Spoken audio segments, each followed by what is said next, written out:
Well, since it's eerily quiet, let us begin with prayer. Dear Heavenly Father, we thank you for the opportunity to have come here to worship you. We pray now that this Bible study is done in a way that glorifies you and that brings us closer to you. We ask this all in your name. Amen. Okay. I'm doing something a little lazy, but I figure it's more important for you guys to know me than for me to pick something that you would never show up to. So we're going to start with an about me. Don't need a clap. Just over here, I have dates of things I will be hitting on, and over here is the family tree. I'll make sure to move for the recording. Okay, so starting in 1999, I was born in Tucson, Arizona, which, as you notice, is not California. But in 2000, we moved to San Francisco because my mom got a job as assistant principal. Before that, she was a teacher at Open Arms, and then she got a call to West Portal Lutheran as assistant principal, and that is my home church. So I grew up there. I went to the K-8. As you can see, from 04 to 13 is my K-8 years at West Portal Lutheran over on Sloat. From there, I graduated, and I hit the nice dilemma of, do I go to a Catholic school or do I go public? And I figured having Christ some form, shape, way in my life was more important than hitting a non-denom with about 5,000 students in my year. So I went Catholic. There, I had fun things like a priest telling me, you're not going to go to heaven if you're not Catholic. What is ARHA? That stands for Archbishop Reardon High School. So it was a really cool thing. I greatly enjoyed it. I attribute to who I am to going there. At the time I went, it was all guy. It was the last all guy high school in San Francisco. The most recent one who wasn't all guy, I believe, was SI, St. Ignatius. And they converted when my mom was in high school. So they haven't been single ed for decades. But Reardon was, so when I went, it was still all guy. When COVID happened, they went co-ed, but that was the only way you could stay afloat. And we all understood. I joined the marching band then, so I got to do a lot of marching, a lot of touring. And from there, I did some fun stuff. I marched Disneyland. I've marched Rome on its New Year's Day parade. And then I've also played on the front steps of Vancouver, what do they call it? It's the Vancouver governmental building. I don't remember its name. It was fancy, and I was sleep deprived. That's all I know. Yeah. There I did 2 stints in the musical theater because I was done with wrestling. The coaches were not kind, and I went, you know what? I like music. Let's do music. Because of doing that, I got into playing the French horn, and that's how I could afford Concordia University of Irvine from 2017 to 2021. Yeah, I got a scholarship for playing the French horn and for singing, and then I had good grades, and then the church worker grant, which that all combined made it really nice to go to Concordia Irvine. I majored in music, and then I put an emphasis in music education, which is really fancy for I spent a year trying to fit way too many classes into my schedule that I did not need to graduate. Oh yeah. I think overall I did 24 units a semester, with about 6 of them being 0 units. And on top of that, I worked in the music department because I liked having money, because gas is not cheap. From there, I graduated during COVID, because I graduated in 2021, so it was that was the COVID year where everyone was like, no contact, no nothing. But if you were music, you had to stay on campus, otherwise you lost your scholarship. Ignore the fact that we couldn't play. So that was fun. But I went to Concordia St. Louis, CSL, in 2021, and obviously I just graduated. It's St. Louis, there's nothing more I can say. I'm really thankful to be back in California. Yeah. No more snow, no more tornadoes. No humidity. Yeah. Well, there's still humidity, it's just not as bad. My graduation day, we had a tornado, so it pushed it to the next day, which is so fun. That's how I want to leave St. Louis. I did I got to remember terms now. Vicarage, that's the word. My pastoral internship, known as Vicarage, in Fullerton, California, like half an hour south of here, at Searchlight Ministries. That was a really cool church and a really cool opportunity. Before that, I had really no experience with contemporary worship at all. The seminary taught me don't do it, and that was all I got. And then I go to St. Louis, Searchlight. I go to Searchlight, and it's all, we don't use anything. Good luck. And it's like, oh, okay, we're doing things on the fly. Which it was nice because it felt like I did ministry that whole year. Instead of just sitting there going through the motions, I actually had to think of, oh shoot, what am I going to say for this prayer? Okay, how do these songs interconnect? And it was taking ministry as I knew it and flipping it on its head. Because I was in the pre-sem program at Concordia Irvine, but that didn't really teach me anything about ministry. The most I learned about ministry was that 1 year of vicarage. From there, I graduated, and as you can see, I have CSL again, and that is because I am doing a second master's there. So the first master's I got, because Lutherans really value education, is a Master's of Divinity, which right off the bat, that's a really cool name. I'm so happy I have a Bachelor's of Arts and then a Master of Divinity. Ah. And then my next degree, which sounds even cooler, is a Master of Sacred Theology. That sounds so cool. Yeah. That program's going to take me about 3 years because I am doing it, long distance online. They have a fancy term for it. It just means that I'm not there. The whole thing is I take 2 classes a semester, which for 24 units is 6 semesters, which means 3 years. I'll have to be gone once in June and once in January every year, but after 3 years, I don't have to go back to St. Louis. I am excited to be in California. All right, let me move for the thing. Okay, there we go. Making sure that the Bible study can see me. All right, so here's a family tree, nice, real quick and dirty. I literally did it just like 5 minutes ago. Here's me. I have one sibling. She's a sister. She's 18 months younger than me. Yeah, real quick. Have me, then have my sister. My dad and my mom met while they were at Concordia Irvine. Okay, more accurately, when my mom was at Concordia Irvine. My dad is a Marine vet. He was in El Toro when he met my mom.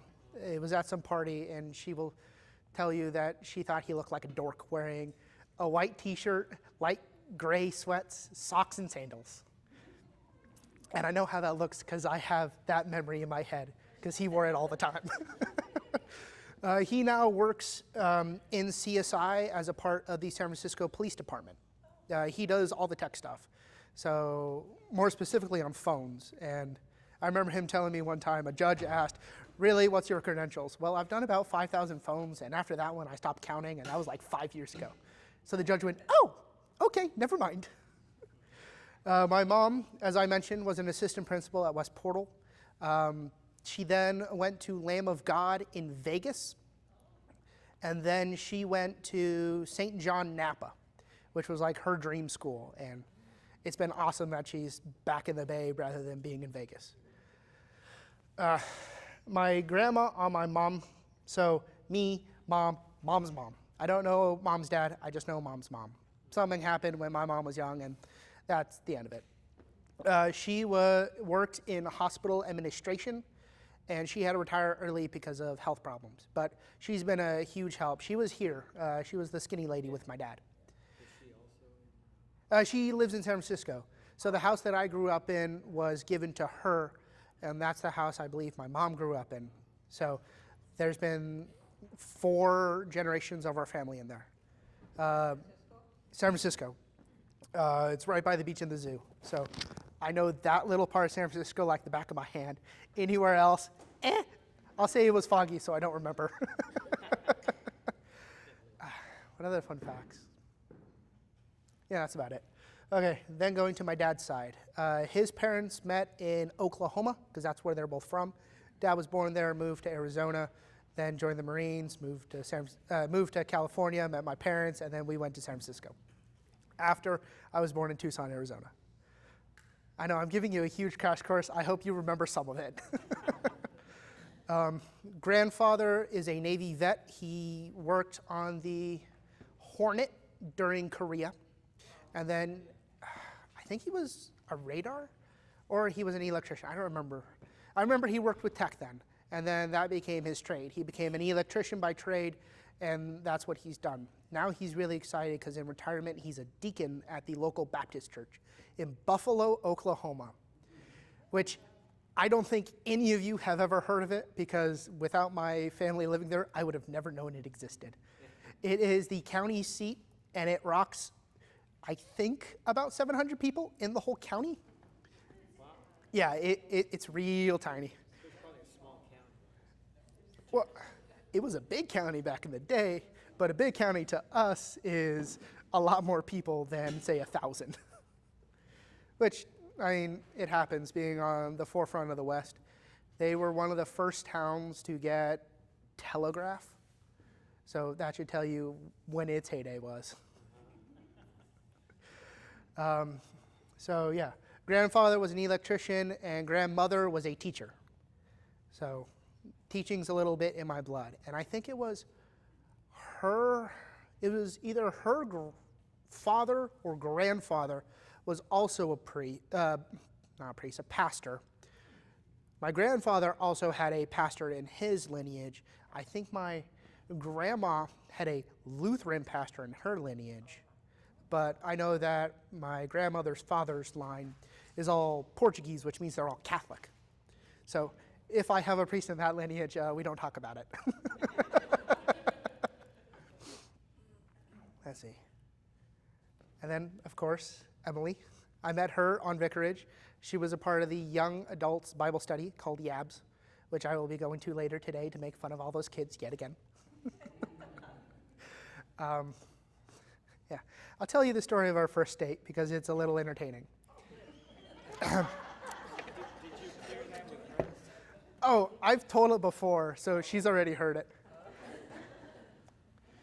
So I had just done my service project because in order to pass Vicarage, you had to do some kind of service project. So I hooked up with Lutheran Braille workers because writing books for the deaf is not really a thing you have to do because they can read English, but the blind can't really read a book like we do. So I worked with Lutheran Braille workers because I have a heart for what I call ADA ministry.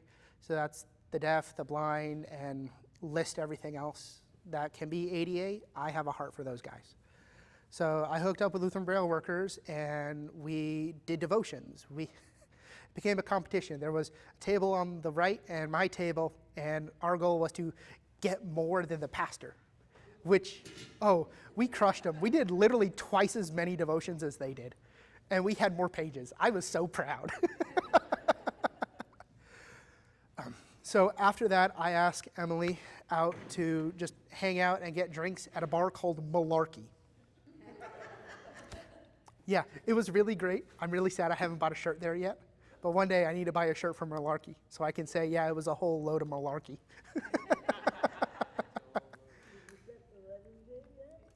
We did, May 4th. We still got to clear it with the... Yeah, we did, May 4th. Yeah. Yes. Yeah. Yeah. So I asked her out to a drinks. We go to Malarkey's, and then I think it was like a week or two later, I then asked her out on a date. And I have it set in my mind, full confidence, it is going to be May 6th. That's Saturday. And then we go to the reptile zoo. We pet some reptiles, see a lot of different kinds of snakes. It was fun. I have photos on my phone of just a gaboon viper just staring at us. It was great. And then we go to drinks afterwards at Bottle Logic, which was having a trivia night for Star Wars. I'm like, that's weird. Star Wars night on May 6th. Whatever. Maybe they couldn't do it because it was the weekend. You know, it was in the middle of the week, so the closest day they could was that Saturday. And then Emily, in her brilliance, tells me, hey, check the phone date. And I'm like, what? It's going to say May 6th. Oh, it's May 4th. Oh, it's May 4th. I had been signing everything that this Saturday was going to be May 6th, and that Sunday was May 7th. I come to find out I'm a few days off. And then clearly things have worked out great. Last month, I asked her for her hand, and she said yes, after being really confused why other people were there.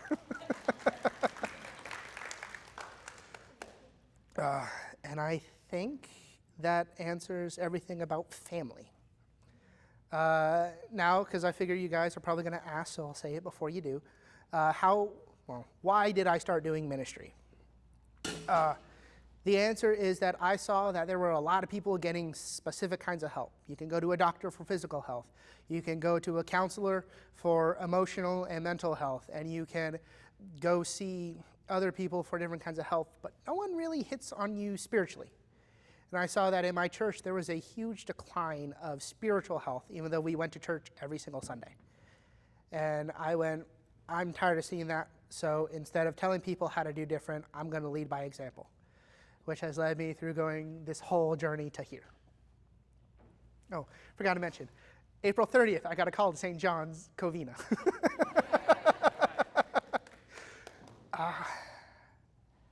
I think that's all the information I have written. I'm not going to bother looking at my notes, because if I do, it's going to be, oh, that is a rabbit hole I wrote. So now I'm going to turn it over to you guys. What questions do you have of me, about me, for me? Yeah, I know. I'm going to make you talk. Fear me. At one of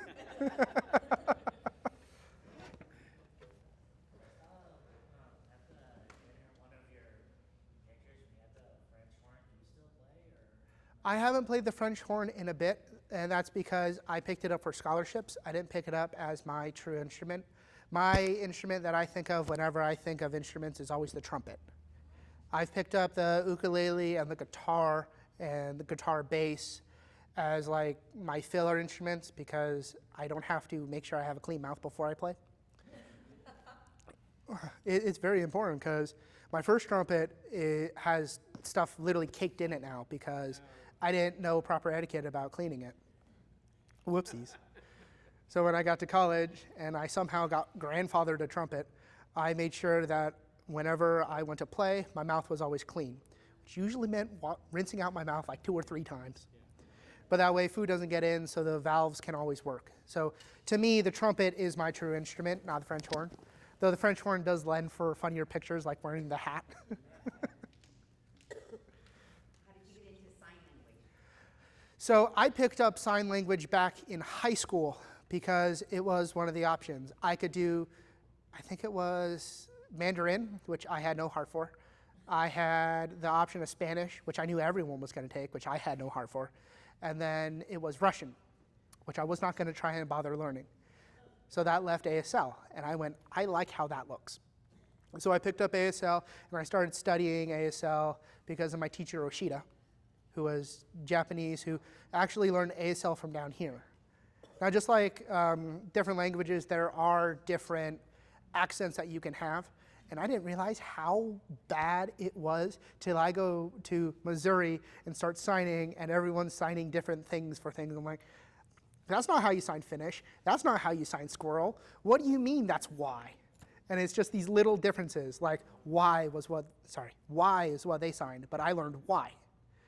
It's a little difference, but for some people it's like, what are you speaking? And for other people it's like, oh yeah, I know what you're talking about. Soda versus soda. Now the difference, so this is called soda because way back in the 50s, when little deaf kids were getting flu shots, because it looks like a flu shot, they didn't want to get lollipops because of electroshock therapy.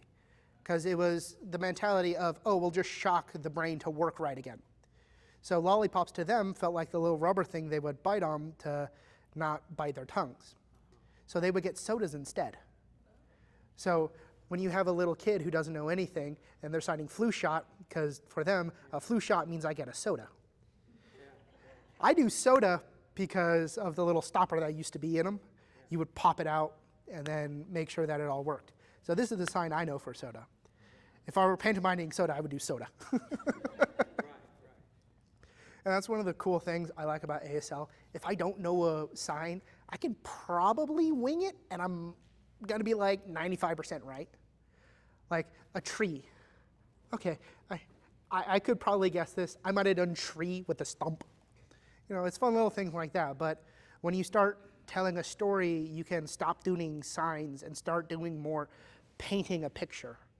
And that's what I really fell in love with, because after Vicarage, I came back for a year at the seminary, not by choice.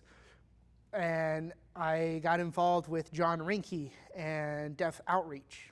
Now, I had kind of been talking to him while I was in Irvine, because that's when I first saw him. And then I started talking to him because he moved to the seminary during COVID. And then I'm like, you know what? Forget it.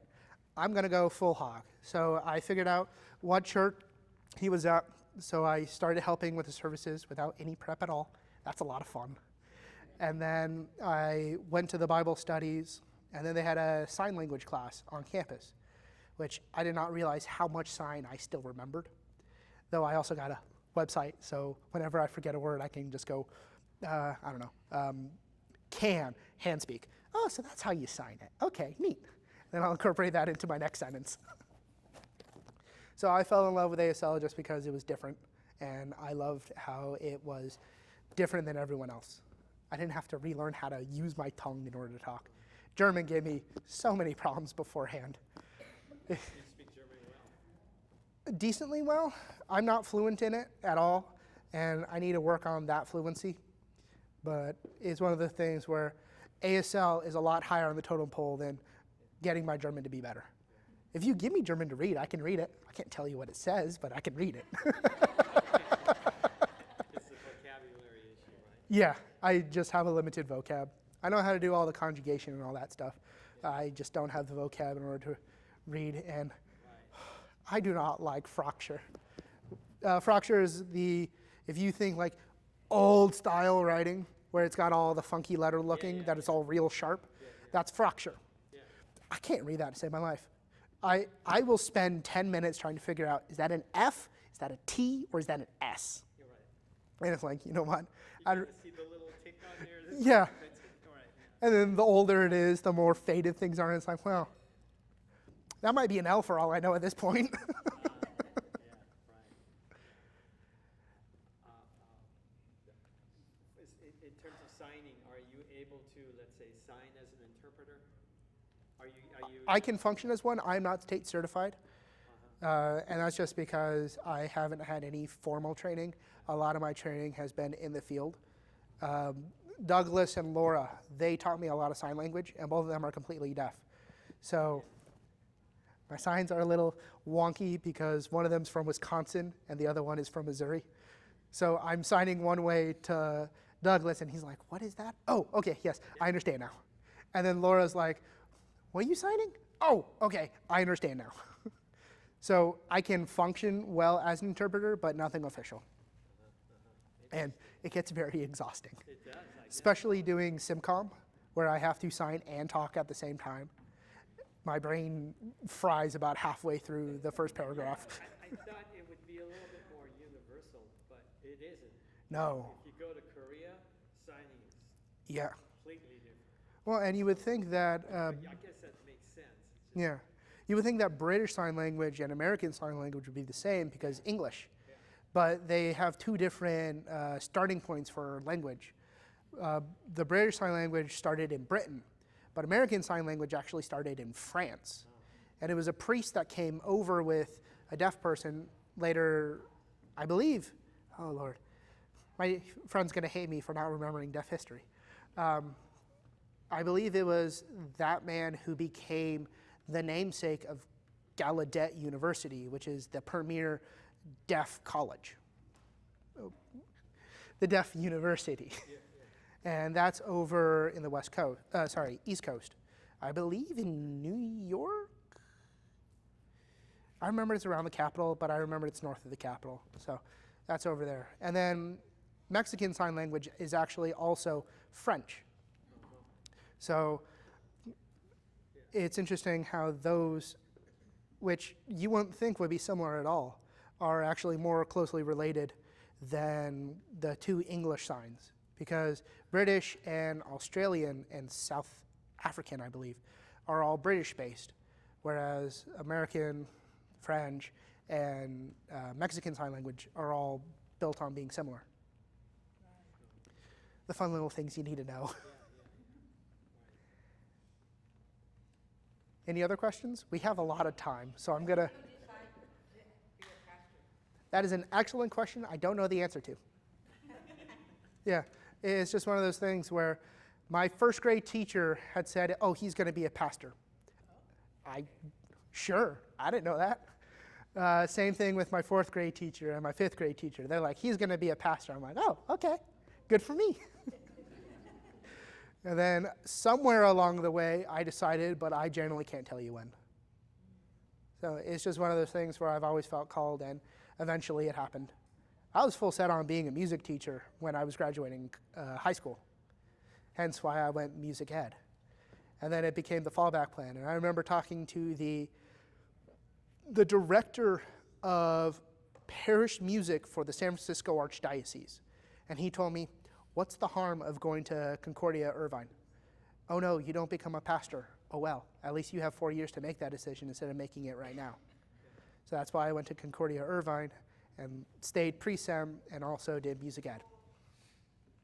Was your elementary school in San Francisco, or where was it? Yes, my K to 8 was all in San Francisco at WPL, which stands for West Portal Lutheran.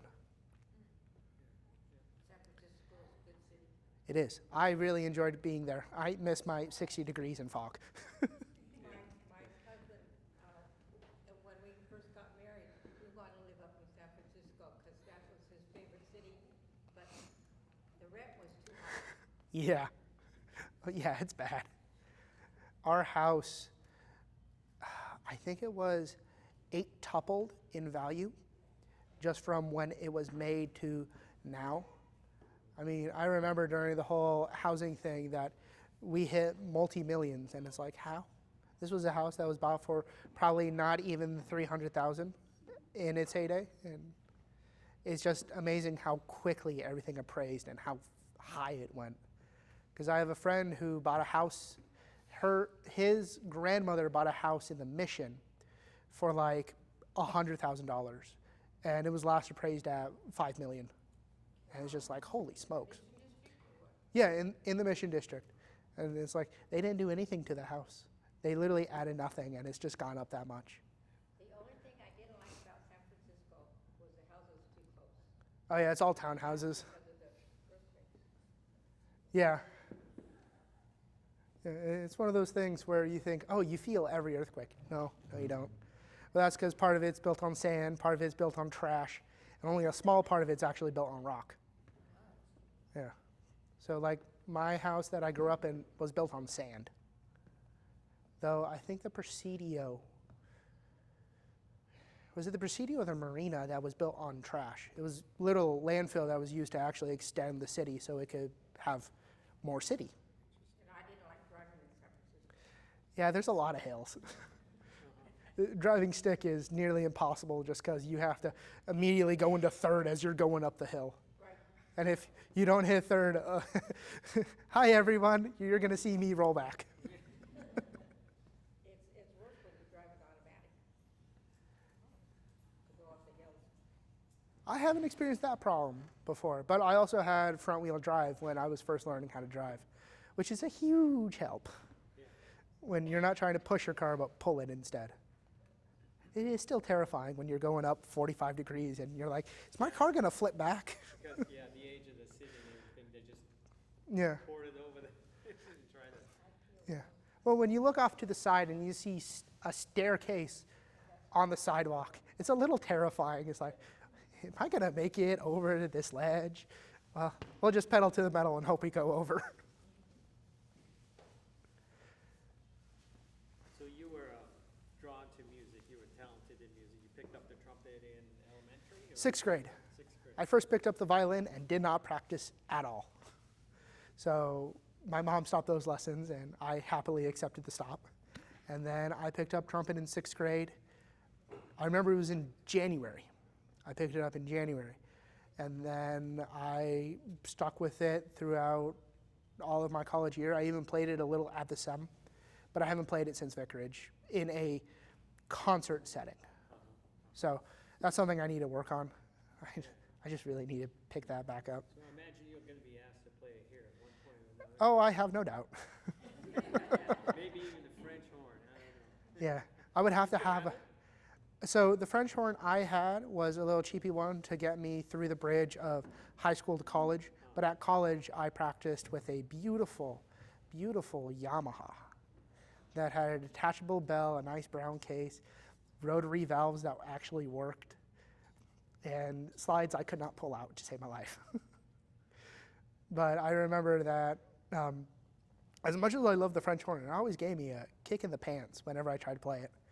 For like a solid year, in staff would always just a double buzz. No matter what I did, that one particular note gave me problems. Every other note was fine, but that note gave me problems. And then I remember there was a whole week where I just could not hit C. And everything was right. It's just the French horn went, we're not going to do that today. And it's like, okay. I think out of every instrument, that has to be the quirkiest instrument. Did you try different mouthpieces? Oh yeah, I did everything different. I had a 3D printed mouthpiece that I knew would never fail me. And the French horn just went, not today.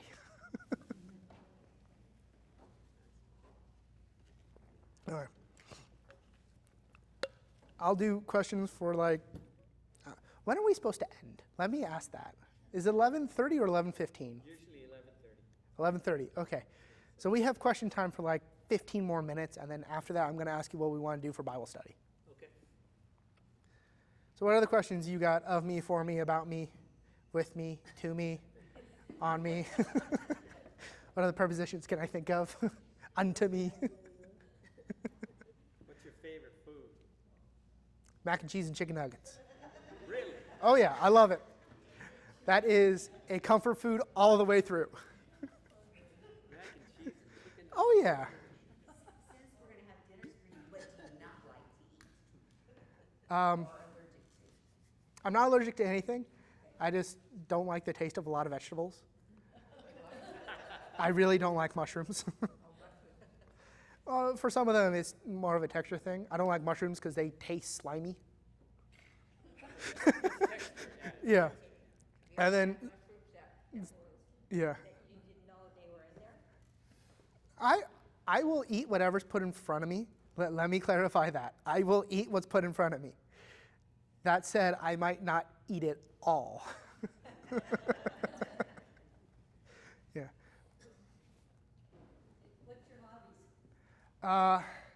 As of right now, my hobbies are quite small because I haven't had time to really get back into them, and a lot of people I did them with aren't here. Go figure. I'm really big into computer gaming. That was my lifeline during COVID. I got into sword fighting when I was on Vicarage, and that's something I haven't restarted yet just because I need to wait for a paycheck and make sure that I can actually have enough money in order to do sword fighting. But if there was like a free place here, which I will fully admit I haven't looked yet because it's probably going to be outside if it's free, and it's a little too hot to do it right now. So you're not talking about fencing, you're talking about... Historical European martial arts, or HEMA. So learning how to fight with a saber, how to do messer. I did longsword and I did montante. Montante is just a fancy word for greatsword. Another, because they're all similar. So montante, greatsword, or Zweihander, they're all the same sword. They're just slightly different because Zweihander is of German make, and montante is of, is it Spanish or Portuguese? It might be both. And then a spadona is Italian, and then greatsword would be the English, but they're all the same sword. So I learned how to fight with that. I did stick fighting, which is not picking up a random stick and fighting with it. It's actually training for saber. Though cane fighting really felt like I picked up a stick and learned how to fight with it. Because we went, oh, you're walking down the street as a proper gentleman in the 1700s, and a hooligan comes up, whack. So I did learn how to fight with that, and I have been missing it. There are slight problems and complications to picking that back up, such as driving through traffic on the 57. I'm not looking forward to that part, but once it works out, I know I can slot back in, and I know those guys would be happy to have me, just as I will be happy to start exercising again. Now we know what to get you for your birthday. Music is still a huge hobby. I downloaded software to actually write music.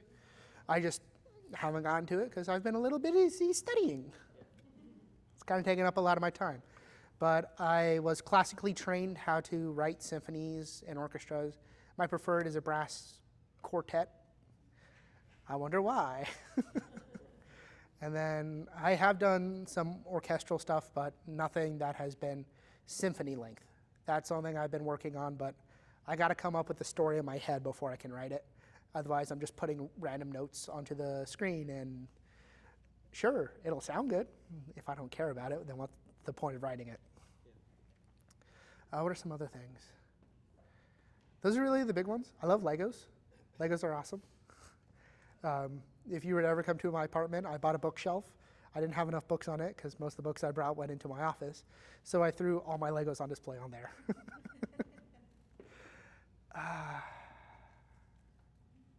Yeah, I think everything after that just falls into those categories.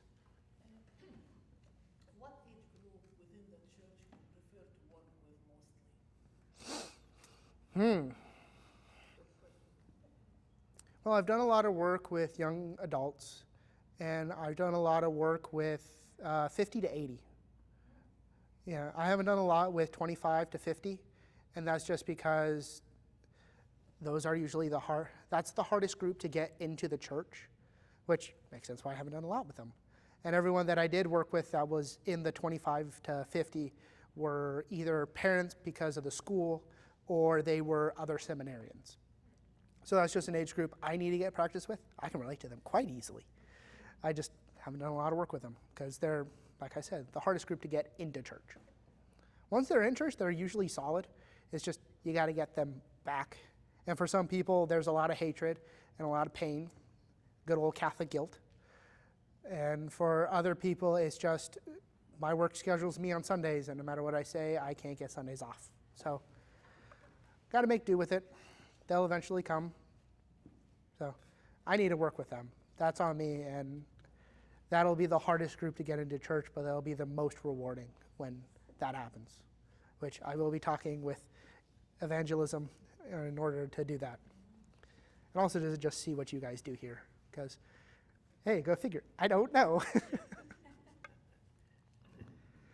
Other questions? You may have covered this, I don't hear too well sometimes. But your BA, did you get any special training with history, topography? I noticed this morning you mentioned on the history, the geography between Jerusalem and Jericho. Oh, no, that's just a love for the Bible.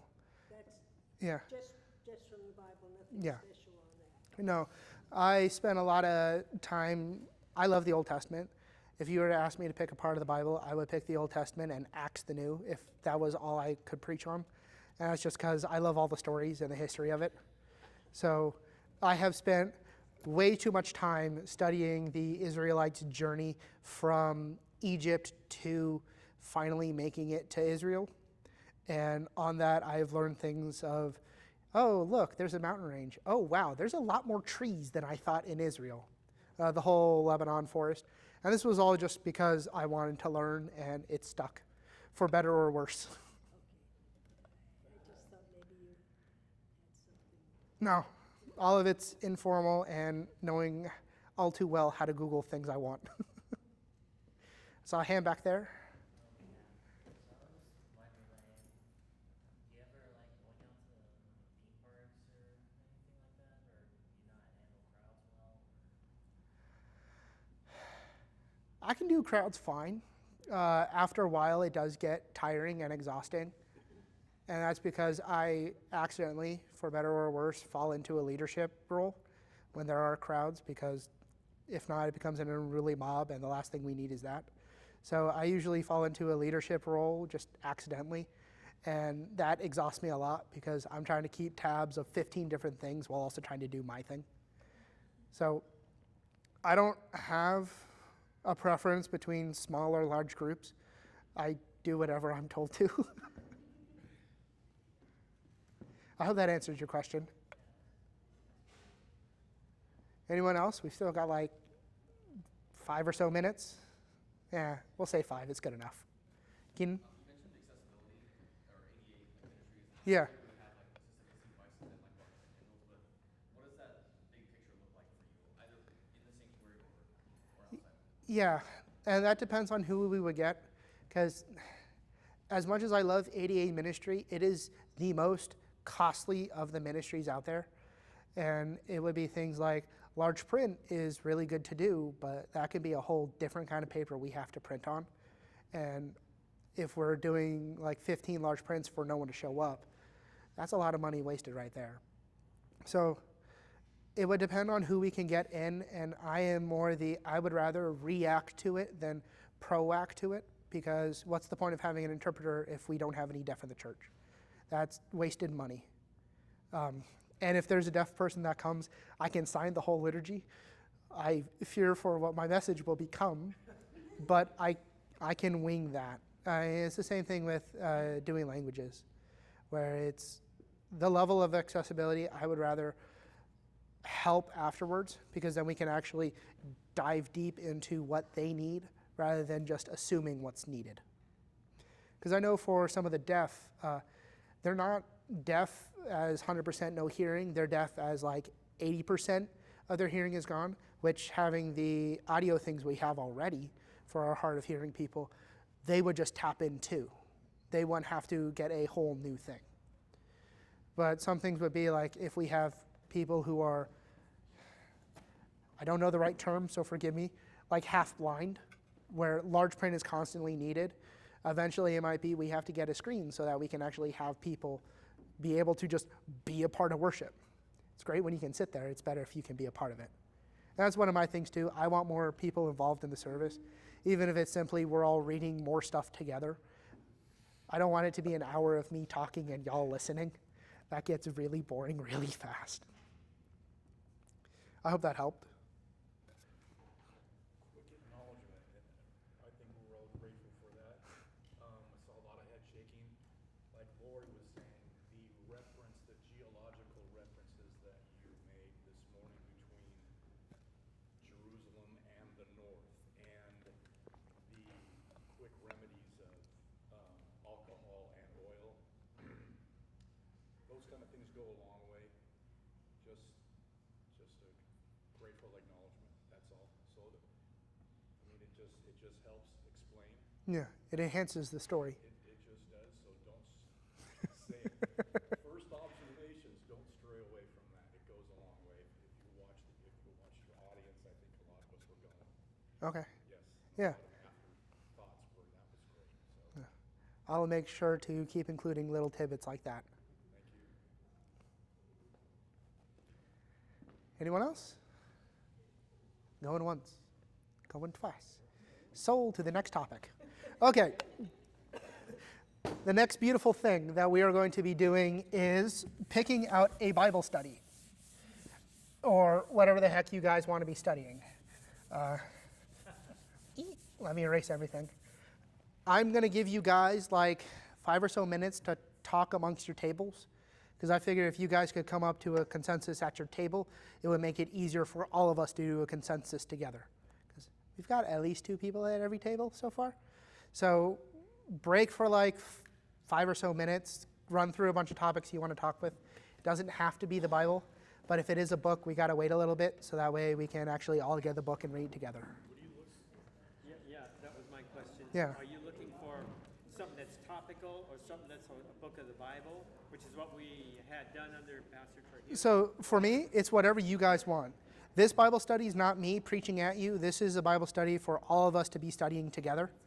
The only difference might be I can actually dedicate a whole workday to it, whereas you guys might not be able to.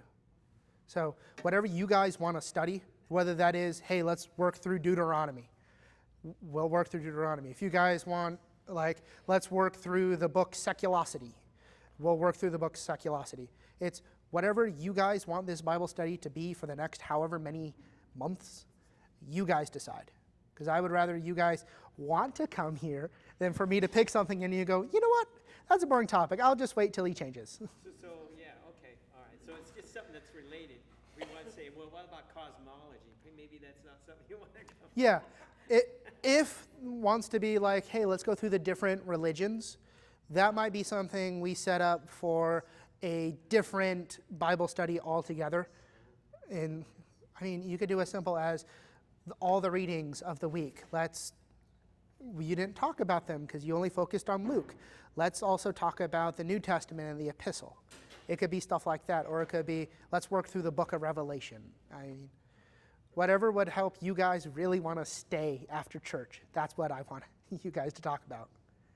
So break, and I'll ring the bell when we were supposed to reconvene. Okay.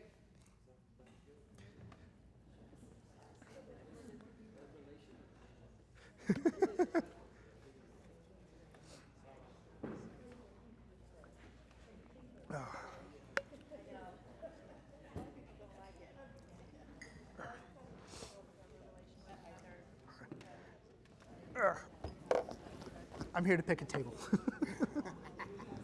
What do you guys want to go through?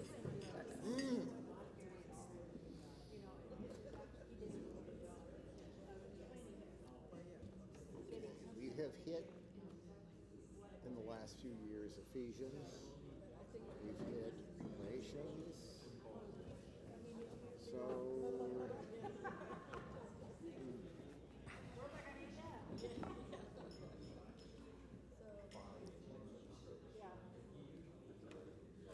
okay, I'll throw it in. Why not Romans? Yeah. Okay. It's the cornerstone for Luther, so why not? Yeah. Anything but Revelations. We had our previous pastor, we had several weeks with me. I just got more confused. That's honestly really fair. And a question I have for you, which is vastly too trivial, but fully recognizing that you're from Northern California, your views may be different than mine. Do you have any favorite sports teams?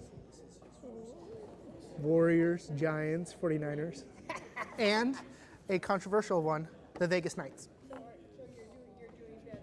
Vegas Knights? Vegas Knights. I saw a lot of the good work they were doing during COVID, and I went, cool, they're my team. Oh, all right. Yeah, Well, I have to say Dodgers. I knew that.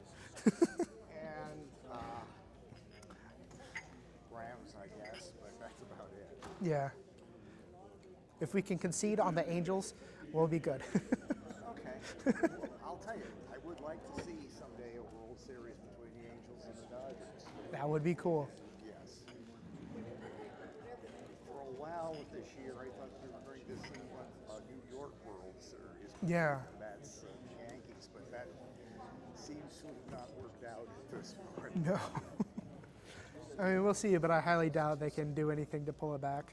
Yes, Which, oh well. that's it. Dodgers, but I hate football. I hate football.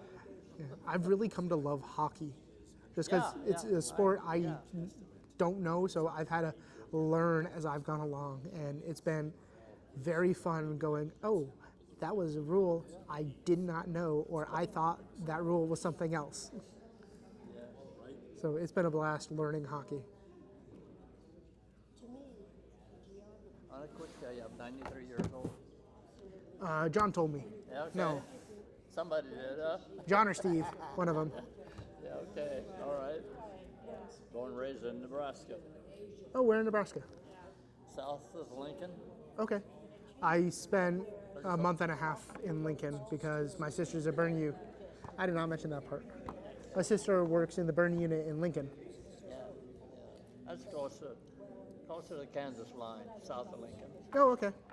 Yeah. A place called Beatrice, Nebraska, south of Lincoln. I worked there in the machine shop before I came out here. I've actually driven through there more than once.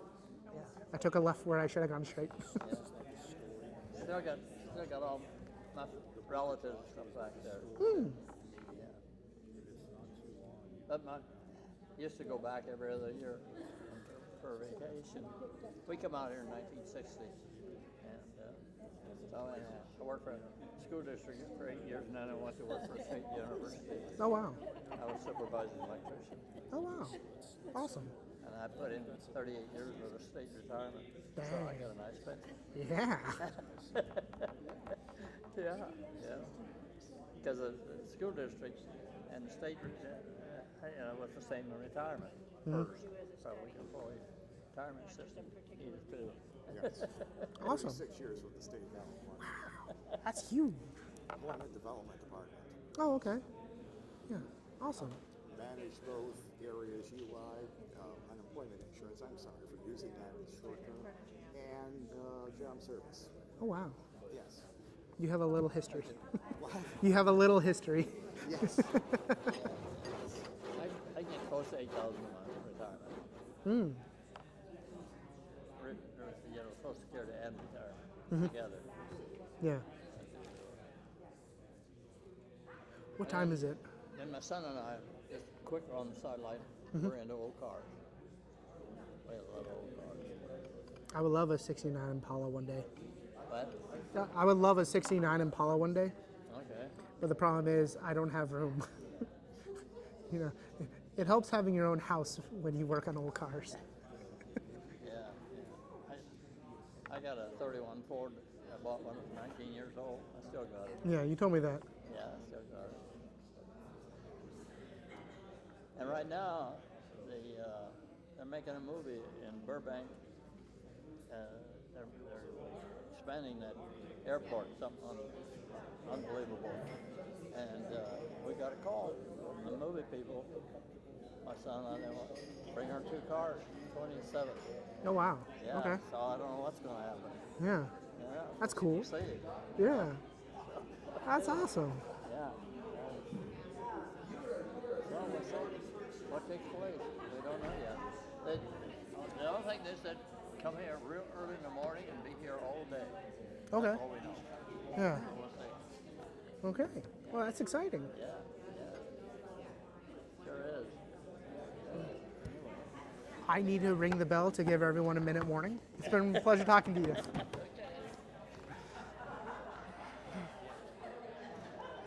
Yeah. Okay. Minute warning. Oh, okay, where everyone gets quiet now. Okay. To make my life easier, table 1, 2, 3, 4, 5, 6, 7, 8, 9, 10. So it goes in a giant horseshoe. What do you guys want? Why don't we, since you're a new pastor, why don't we just start at the beginning with Genesis? Genesis, okay. Table 2? How about Matthew? Matthew?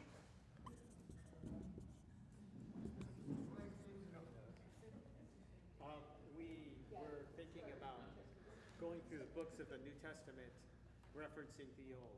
So it would be a New Testament study. Okay, and NT study? Okay. Table 4? We kind of came up with something all of us together here. Okay.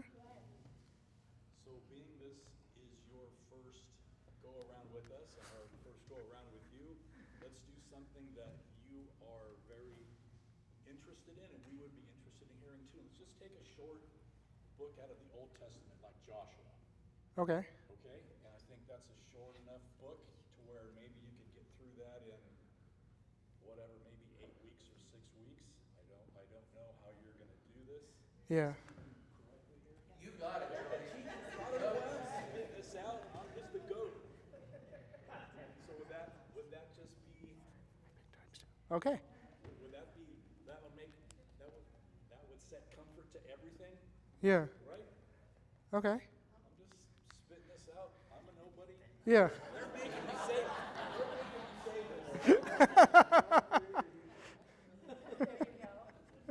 Okay, so I will put it as I pick times 2, because that's 2 tables saying that.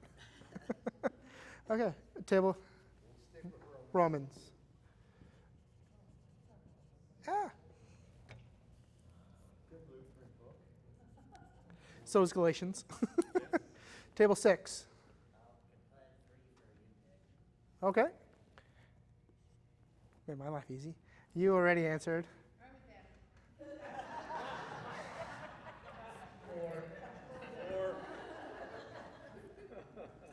We said evangelism, and specifically like technological evangelism.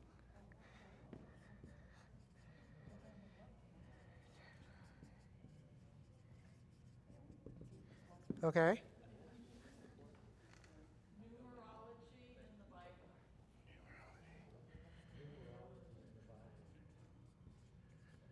Okay. Okay. So I'm just deleting the times 4 because we'll have it be unique topics. So these are what all of you have come up with individually. Now let's have you all come up with one together. Talk with your tables what you would prefer. If you did one of these, pick a different one, because I already have your number 1 pick on the board. Let's also have your number 2 pick. Let's give you 2 minutes for that, and then we'll reconvene. I'll ring the bell when it's time to rejoin.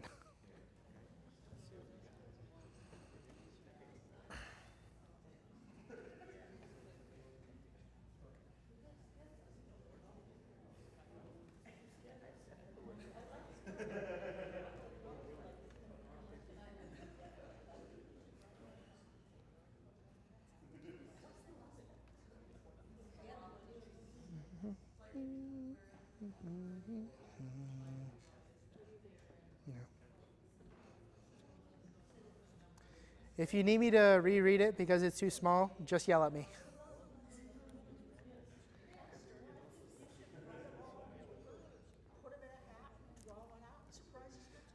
Well, I can do that if y'all don't come with a consensus. But like I said, I'm trying to have you guys excited for this.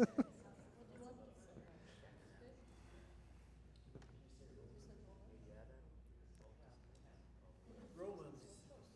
Right? That's one for Romans.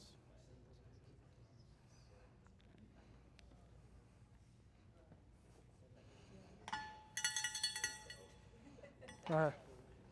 So we'll start with table 1. What is your guys' second pick from this list? Maybe it's easier to get individual accounts because people have different preferences on the options that are on the board.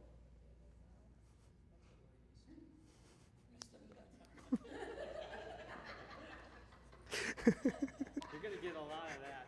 Yeah, I know. Which the hope was you guys would talk together. Okay. Right. Well, then we can do individual accounts if there's differences. So starting with this table, what would you ladies like done? Pick an order and then say which one you want. I like Genesis. You like Genesis? What would you like? Romans? Technological evangelism. Right?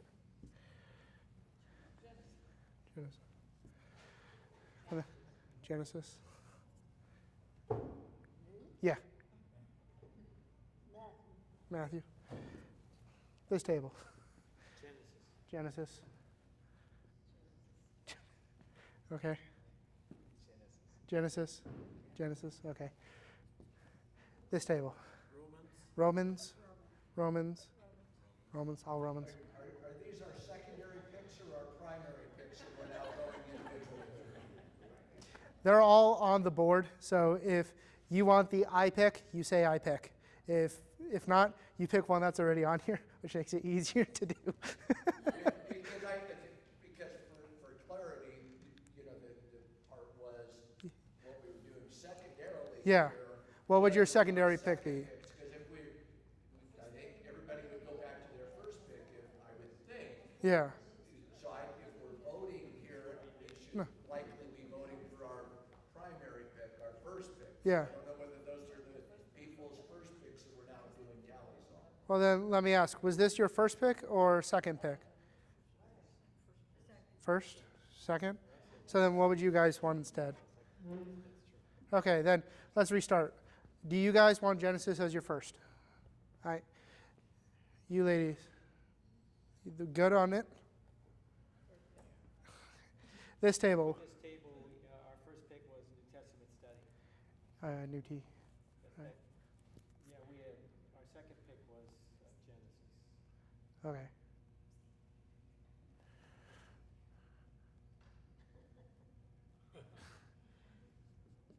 Okay, remind me what the New T study was. Was that just a generic New T, or is that hyper-focused? It was basically I don't think it was hyper-focused so much. We wanted to go through, the idea was to go through the New Testament with historical reference to the Old. Okay, as we go through and we can, choose how we want to do that, whether it be in order of the books as compiled in the Bible, or more of a topical. So is NT-OT interconnectivity? Yeah. Okay. So you guys would all be New T study for that? That's what our first pick was. Yeah. Okay. And you guys? We're going to do the iPad. All right. We'll take the U pick. All right, so that's 6. Back table? Technological evangelism. And that's your first pick, F? First one was UBAC, the first one was UBAC. Uh-huh. Did that change when this list happened, yes or no? First one was UBAC. I pick, all right. 2. 3 of those. All right. 2 more? All right, this feels like a cheap one. I'm going to take that off and make you guys pick a book. I'll give you a list of 5, and then you have to pick. Techno, all right.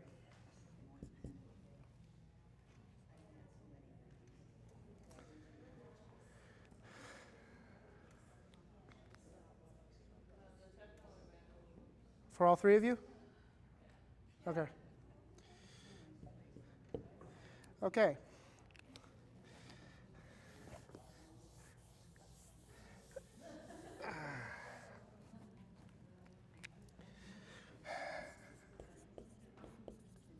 Psalms.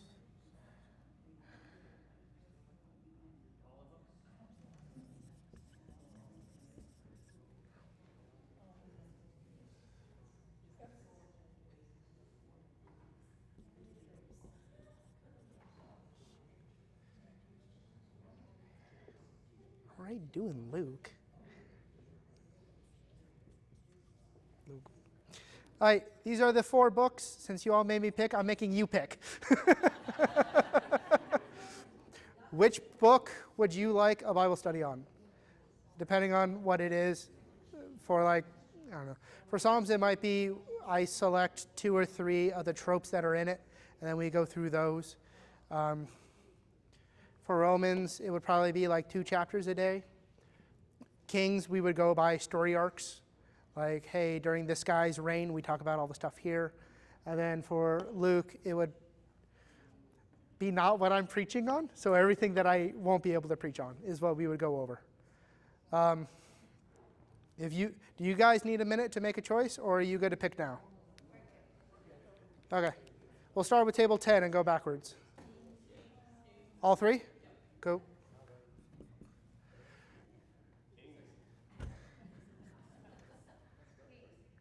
Both of you?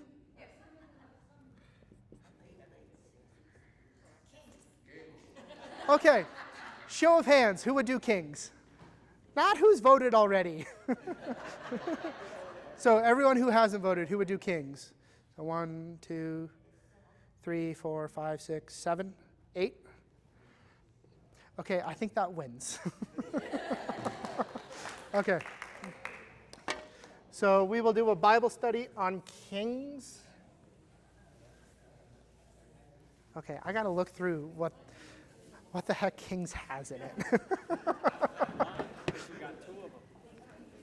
Yeah, well, we'll start with Kings 1 and then just go through there. If there's too much in it that I need to break stuff up in, then we'll do that. But yeah, our Bible study will be on Kings. I need to write that so I don't forget.